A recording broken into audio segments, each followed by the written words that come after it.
પૈસા માટે માણસ કેટલો નીચે ઉતરી શકે? શું કોઈ પુત્ર પોતાના જ માતા પિતાની હત્યા કરી શકે? અને માત્ર હત્યા જ નહીં પરંતુ પુરાવા નષ્ટ કરવા માટે તેમને સળગાવી પણ શકે? ભાવનગર જિલ્લાના તળાજામાં બનેલી આ ડબલ મર્ડરની ઘટનાએ સમગ્ર સમાજને હચમચાવી નાખ્યો છે. કારણ કે અહીં આરોપી કોઈ અજાણ્યો નથી, પણ પોતાના જ પુત્ર અને વહુ છે. તો આખરે શું છે આ સમગ્ર કાવતરું? આવો વિગતે વાત કરીએ આ અહેવાલમાં. નમસ્કાર, હું ચિરાગ વર્ષાબેન. આપ જોઈ રહ્યા છો સ્વમાન. તળાજા પોલીસ સ્ટેશન વિસ્તારમાં થોડા દિવસ પહેલા કિશોરભાઈ વેલજીભાઈ વેઠા અને તેમની પત્ની રેખાબેનના મૃતદેહ તેમના જ ઘરે સળગેલી હાલતમાં મળી આવ્યા હતા.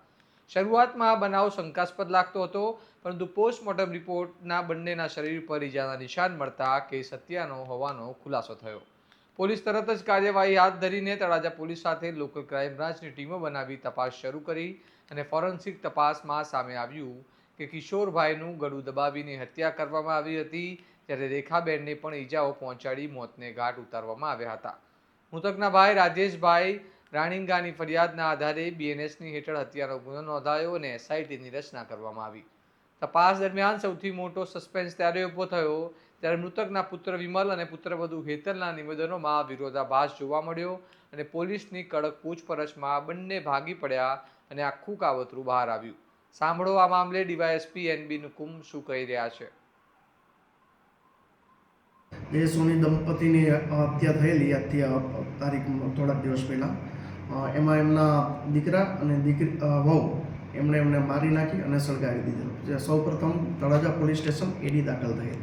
જે એડીની તપાસ કરી અમે ફોરેન્સિક સાયન્સ લેબ પીએમ કરાવેલ, એફએસએલમાં મુદ્દામાં મોકલેલ, જેના તારણ રૂપે તપાસમાં એવું ફલિત થયેલ કે તેમનું ગળું દબાવી અને હત્યા કરવામાં આવેલ છે અને ત્યારબાદ સળગાવી નાખવામાં આવેલ છે.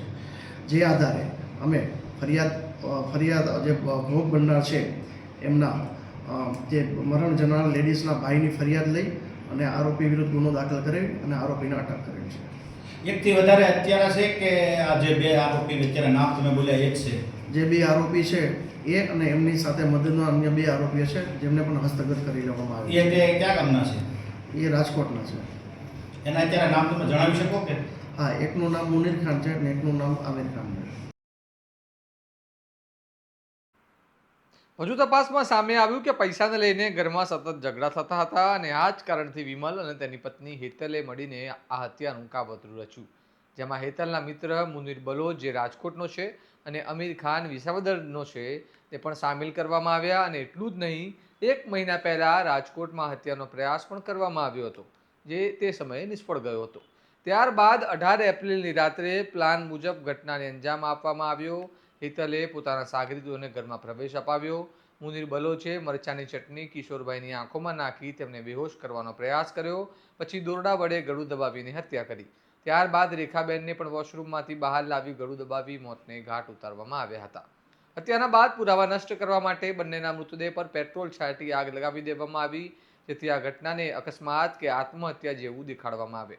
આ ચોંકાવનારી કબૂલાત બાદ પોલીસે વિમલ અને હેતલની ધરપકડ કરી. સાથે જ એલસીબીની ટીમે ઝડપથી કાર્યવાહી કરીને રાજકોટમાંથી મુનીર બલોચ અને વિસાવદરથી અમીર ખાનને ઝડપી પાડ્યા.